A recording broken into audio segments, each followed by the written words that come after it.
Hey everybody, this is So Many Sequels. I'm Josh. I'm Garrett. And I'm David. Welcome to the show. We're gonna have a fun one today, I think. We're jumping back into the MCU.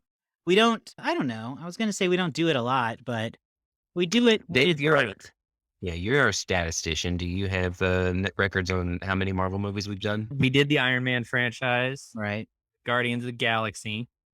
We did the Avengers movies, the main four Avengers movies. I think that's it. Well, we did Shang-Chi and Eternals both when they came out, and Black Widow. So we did those, and we also did Spider-Man No Way Home, but we haven't finished the Spider-Man franchise. I don't know in terms of numbers what that is. So it's 3 and 2 and 4 and We've done quite a few. we've done like 8 of 20, some 24.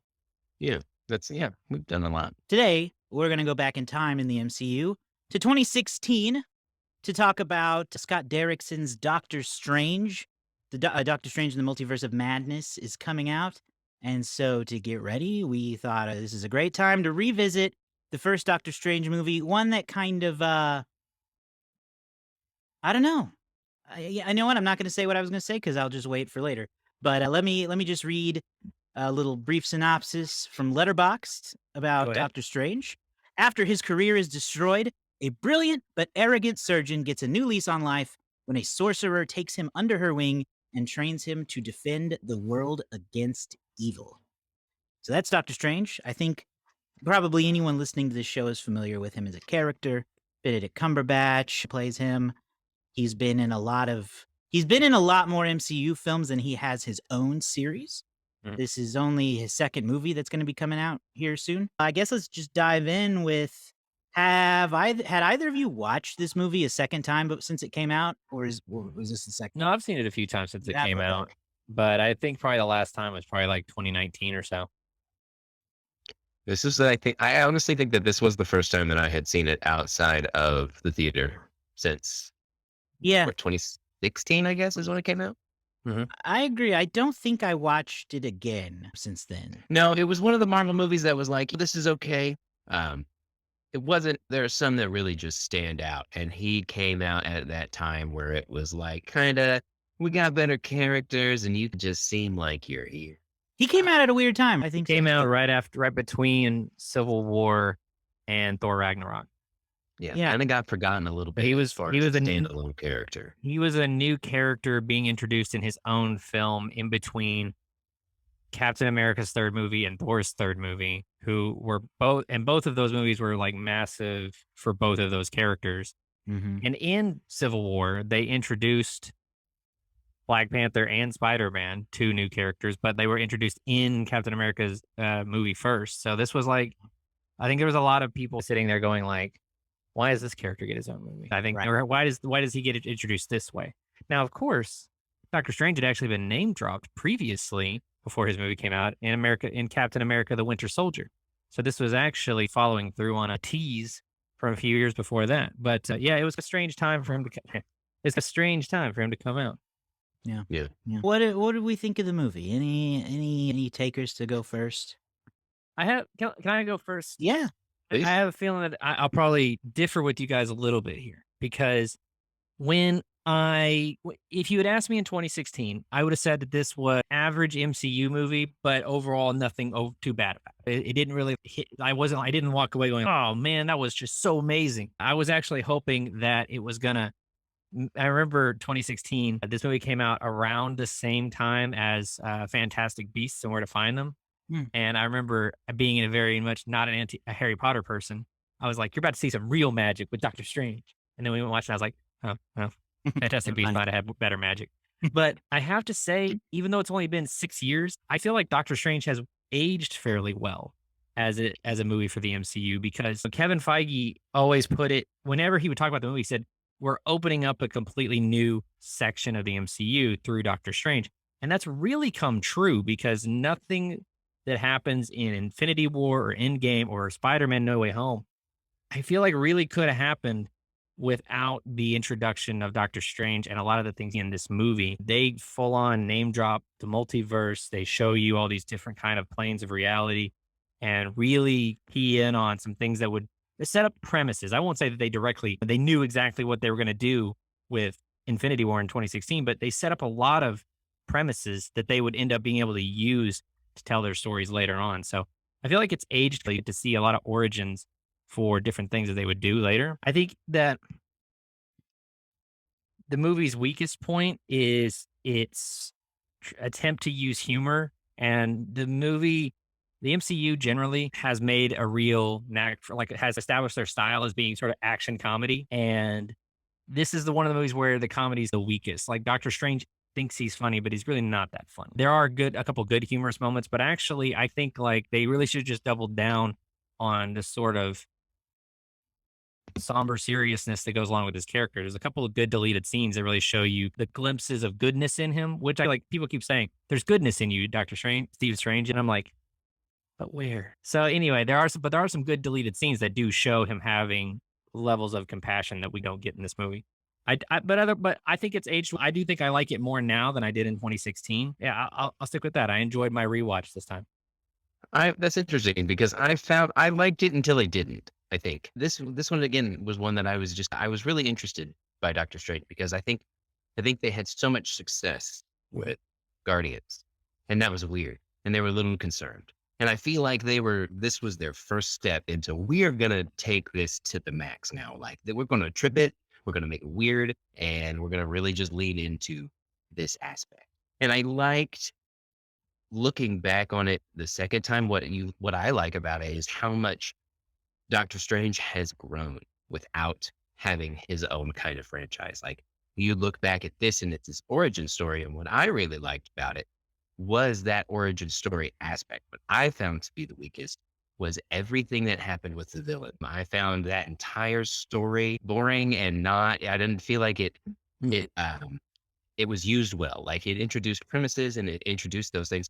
But I think that could have been done with this origin story kind of being like a Batman Begins thing where he's learning all of this stuff.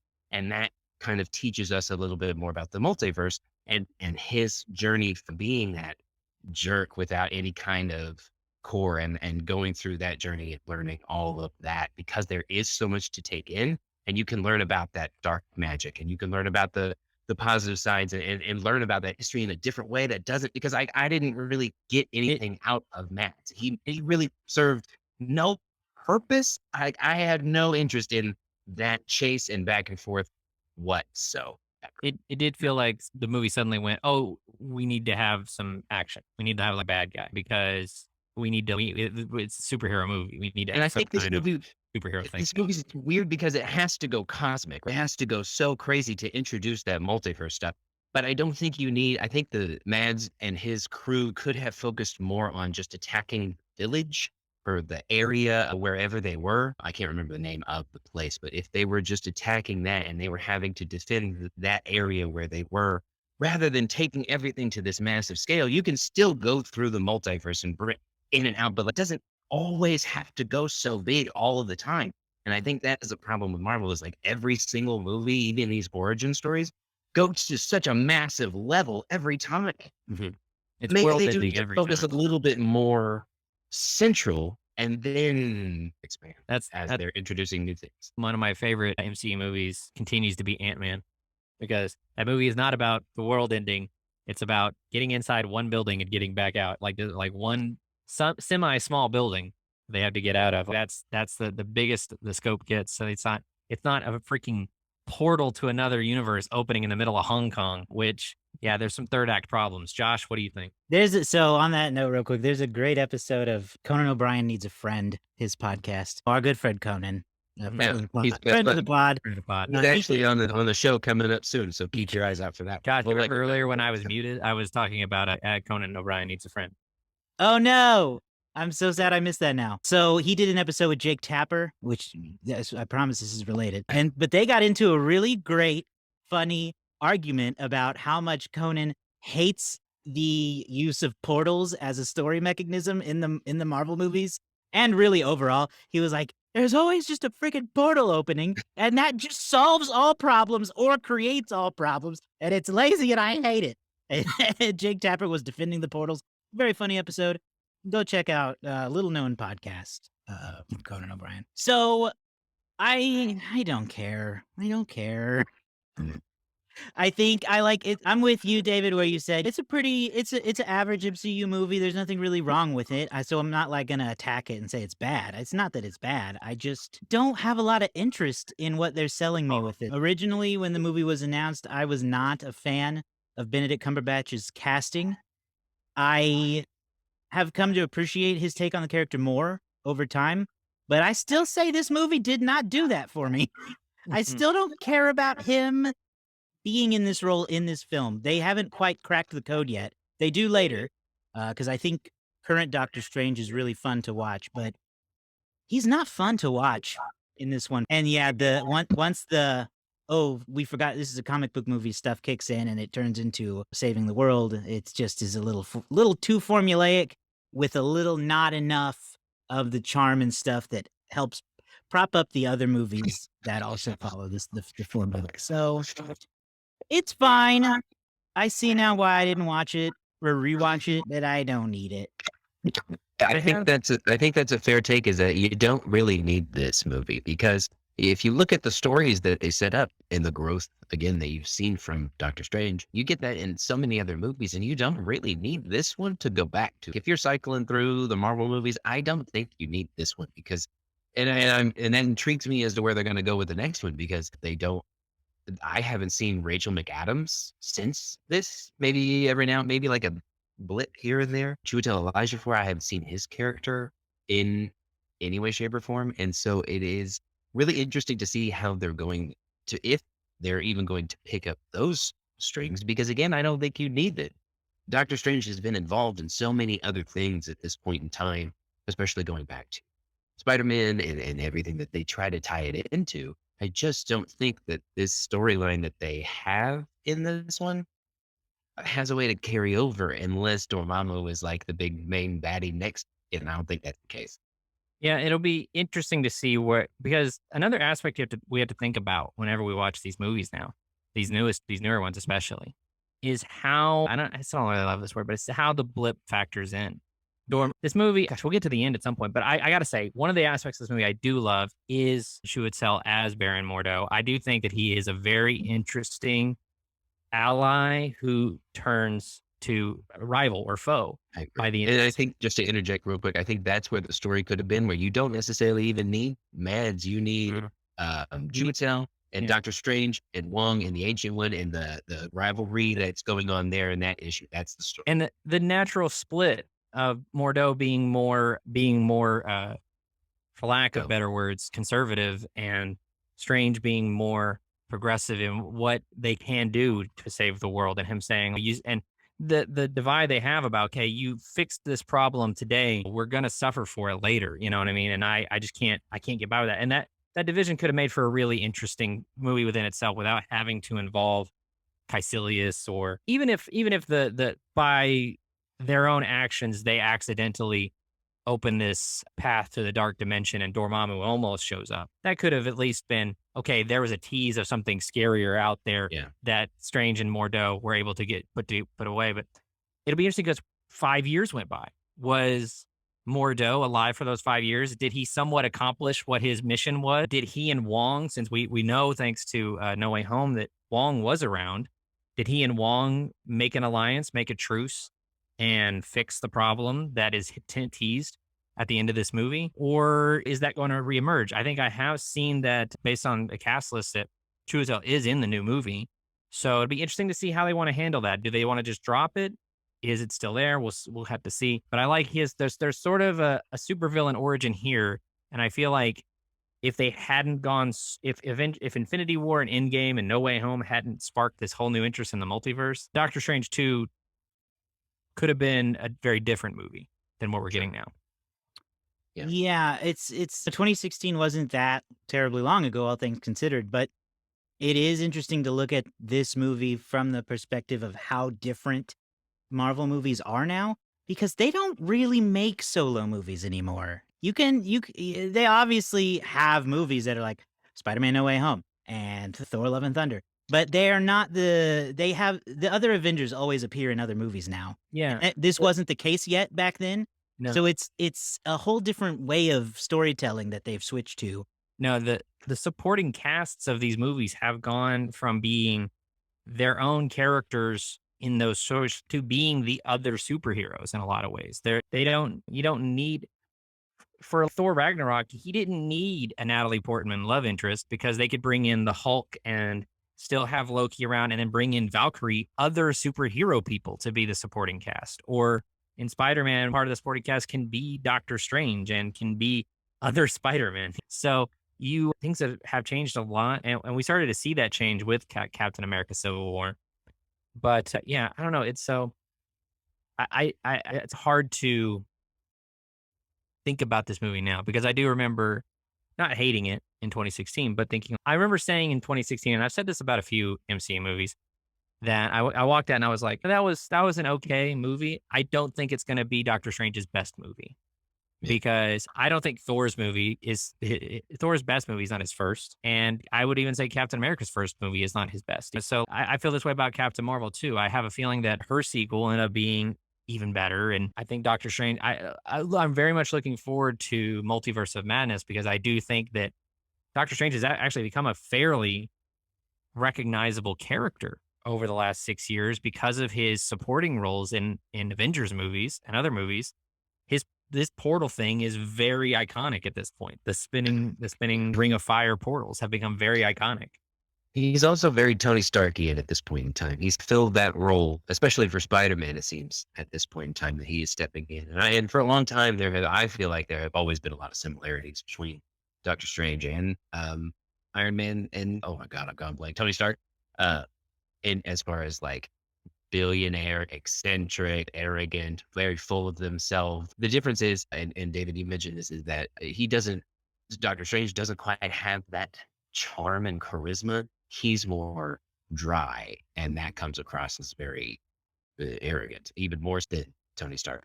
But he has grown, and we have seen those softer sides and those elements, and that he cares and that he knows what's coming. And so it is interesting going into this next one, especially because it's Sam Raimi and it's going to be a horror film. So I'm very intrigued where they go with this character in this next story. It's going to be interesting. Yeah, I think the last few film appearances have allowed him to become this sort of like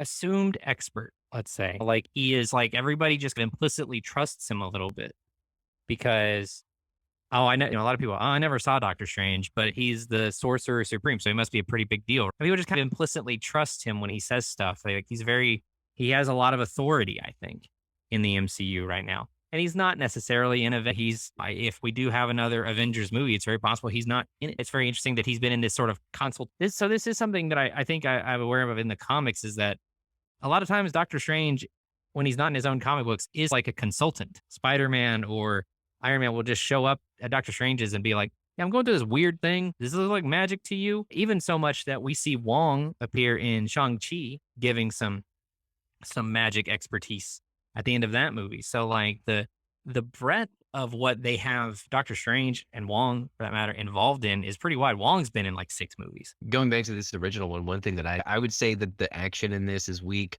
I would say that the comic book elements that you would normally get are not overly strong. They're not going to get your interest. I don't think there's really anything that stands out except the effects. I think that it is this Marvel meets Inception meets this baby hands on baby hands thing that bothers me to the depths of my soul.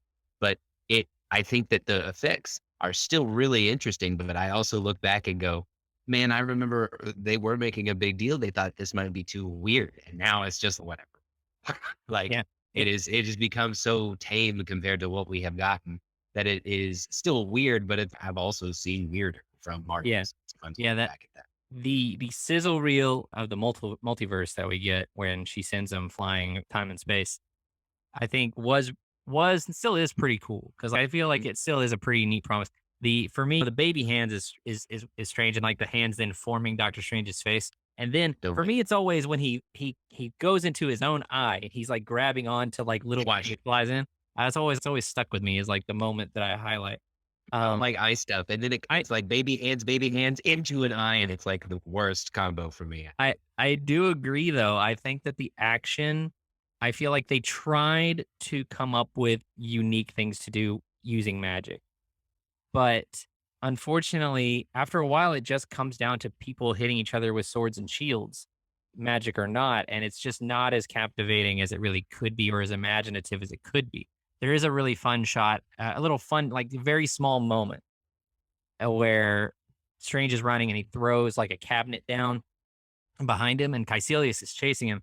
And Caecilius runs up the wall and back down really fast. Like he runs up the wall and down as though there's no gravity or as though he's the gravitational center and he just moves the earth briefly around him. There's another shot where they're in the mirrorverse. This is really impressive when you watch on the IMAX version, if you can on Disney Plus, where they're running down the street and there's two cars coming at him, and Caecilius makes the cars move over, and this what happens is the screen goes and it feels like the screen widens as opposed to him moving the cars like out of the way. The screen goes like wider. So that's a cool moment, I think. But generally speaking, a lot of the action too, a lot of the world bending and stuff just becomes noise after a while. Like you just can't process it all. And there's just so much going on. I think that it was ambitious and they wanted to, but there's only I feel like they've gotten better at it now. I feel like they've really, between Doctor Strange and Wanda, they've really figured out what magic looks like for them, and it's getting better. The world bending effect, I think, is like probably the most consequential thing to come out of this movie because it is a cool effect and they have maintained it. In the other movies Doctor Strange appears in, there's always some kind of world bending thing, and the way that they demonstrate like buildings folding in on itself and running along the sides of them, that's cool stuff. And without this movie, we may not have that. So that is a really cool part that they brought to the overall universe. Yep. Josh, me and Garrett have been talking for a minute. You guys, anything else that stands out to you that you want to bring up? I think I just did. I think It's the tough. world bending thing is the main thing that stands out to me from the movie, because it just once the Mads Mikkelsen stuff kicks in, I lose a lot of interest. I'm Yeah. gonna add. Go ahead. I'm just gonna say I'm gonna add a bit that is inconsequential, but I do, and that's that I tried to do some research to make sure that this was true, and based on what I found, I think it is that they made the choice to make Steven's cloak sort of sentient, which it's not necessarily in the comics. It just allows the user to fly, and they gave it a mind of its own in this movie, and I think that in lieu of his two sidekicks both being very serious and not laughing, it is nice that the one element of comic relief that does work in this movie is this cloak that has a mind of its own that keeps saving Steven from his own, making him make better decisions and stuff, and getting in his face and fighting for him when it needs to. No offense to Wong, but the cape is the best sidekick. It is, and it has continued to be in other appearances. I think that they obviously could have gone further. It reminds me a lot of the magic carpet in Aladdin, and but I think that was a cool choice. I think it has obvious appeal, and they could have done dopier stuff with it. But I think just that first shot of it helping him, and then it pulling him away when he's about to get stabbed, and it pulling him towards the trap as opposed to the weapons. I think it really tells you everything you need without saying anything. So I think that was a cool choice because it could have just been an inanimate object like it normally is. What I think is crazy, as I'm looking at Scott Derrickson's filmography right now, is that this is like the only movie he's directed that's not a horror film. And I'm really intrigued by that, considering how they've decided to shift toward somewhat more of a horror theme for this next one. Yeah. Why him? Why was it him in the first place when he's a known horror director? This is the guy who made I do have two things about that. The Exorcism of Emily Rose, Right. Sinister 2, Delivers from Email from Evil, and then he's got the Black Phone coming out soon, which is that Ethan Hawke. So anyway. I read that Scott and the writer, his co-writer for the film, wanted to push those horror elements a little bit more, and Marvel asked him to pull it back a little bit, and we'll save it for the sequel. Which at that point they fully intended to keep Scott, and Scott was on for Multiverse of Madness for a while, and then they split over wanting. Scott really wanted to do Black Phone, and the schedule with Doctor Strange just wasn't going to allow him to do both. So I think he wanted to go for horror. They wanted to really do that. And there are a few good scare moments in this that they try to sneak in there. How he got the job, I just read this the other day in Variety, I think. He spent a lot of money. He made a full 20-page storyboard for with like voice acting and everything to present to Marvel for why he wanted to do Doctor Strange. It's actually, he storyboarded the scene where Dr. Palmer is trying to resuscitate him and he's having the fight in the astral plane. He storyboarded that whole scene. That was the first thing that was ever done for this movie. And he Also a presented good that to scene in Marvel this with all these animatics and stuff. He said he spent a couple $100 in his pitch. And he goes, luckily, I got paid back for it because whenever they went with me, they had to buy all that stuff. Yeah. That's a great scene. I also agree with that. That's a beautiful scene. One other thing that I wanted to bring up only is the casting of Tilda Swinton as the ancient one. It's a problematic thing. We weren't quite casting correctly at the time. Still, It's it still I, not quite where we needed to be, but this one was definitely could have been better. I understand the dilemma they felt like they were in, and I feel like the solution was easier than they made it because they're thinking to themselves, we don't want to perpetuate old Asian stereotypes of the wise old man in the hills. And so they're thinking, let's be progressive and we'll cast a very prominent female actress. And it blew up in their face as they were accused of whitewashing. And I think probably the right way to go would just to have been to cast an Asian woman, a prominent Asian woman. And that probably maybe could have gotten past some of that awkwardness, but unfortunately it is what it is. I also think it comes down to character writing. If you don't want that character to be that way, don't write the character that way. I know. I think There is a it's stronger character worthy of the name, the ancient one. Like I think it would have been hard to avoid, even if it was a well written character. I think people would have said, "Oh, just going back to the old cliches." No matter how good it is, I think sometimes, and they didn't get any real. There's a lot of not gender, but different interpretations of this. Mordo is a European Transylvanian guy in the comics. Here, he's played by British African Jewethology for it. I don't know how you say that, but anyway, it is weird. I think people have come to like Tilda Swinton in the role over time, but you're right. You got real quick box office numbers there, David? Oh, I got real quick and I got real long. I can do either way. Doctor Strange opened up in November, still so long, November 4th, election weekend, I believe, of 2016. To 85. No wonder I don't remember that movie. $85 million at the box office. And the number 2 spot, it opened up against Trolls, which brought in $46.5 million.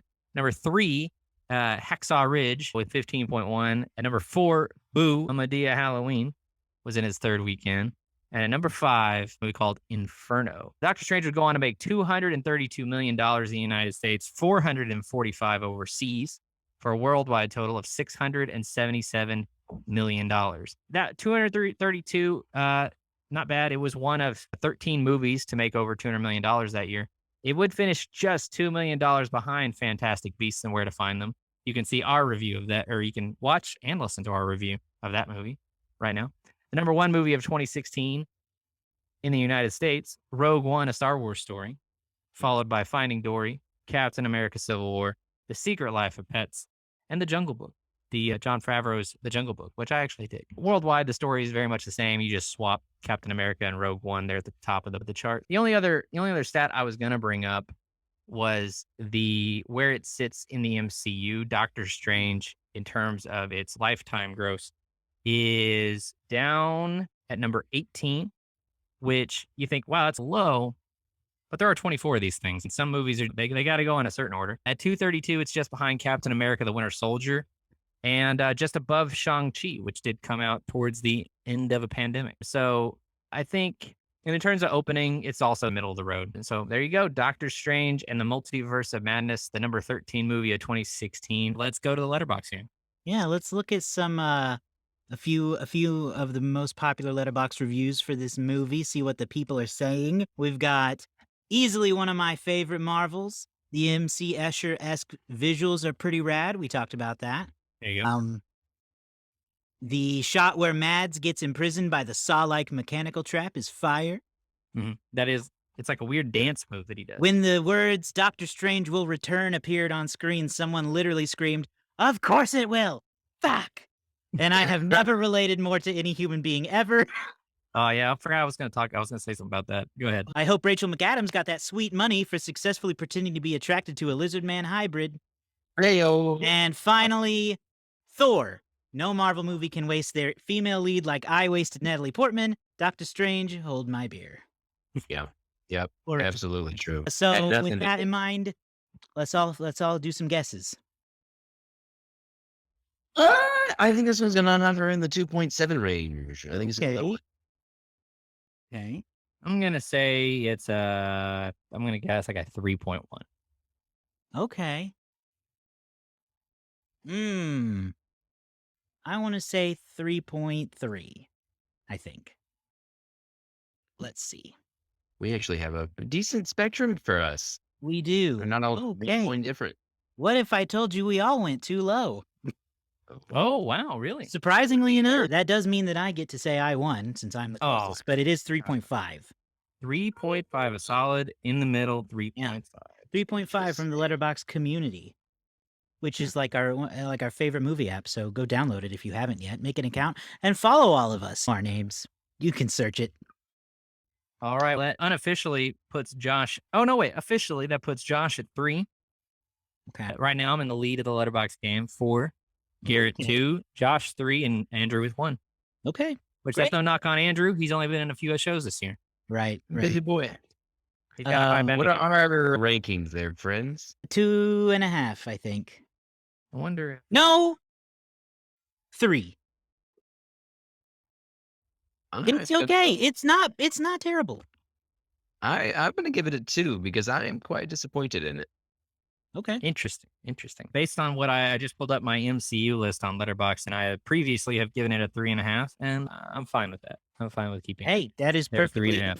perfectly in line with the Letterbox community. And I would say that I feel that way more so now. Like I said, I enjoyed this. Good deal. Yeah, I am excited for the Multiverse of Madness, which we will be reviewing. So be sure you subscribe to the show if you haven't yet, so you don't miss that.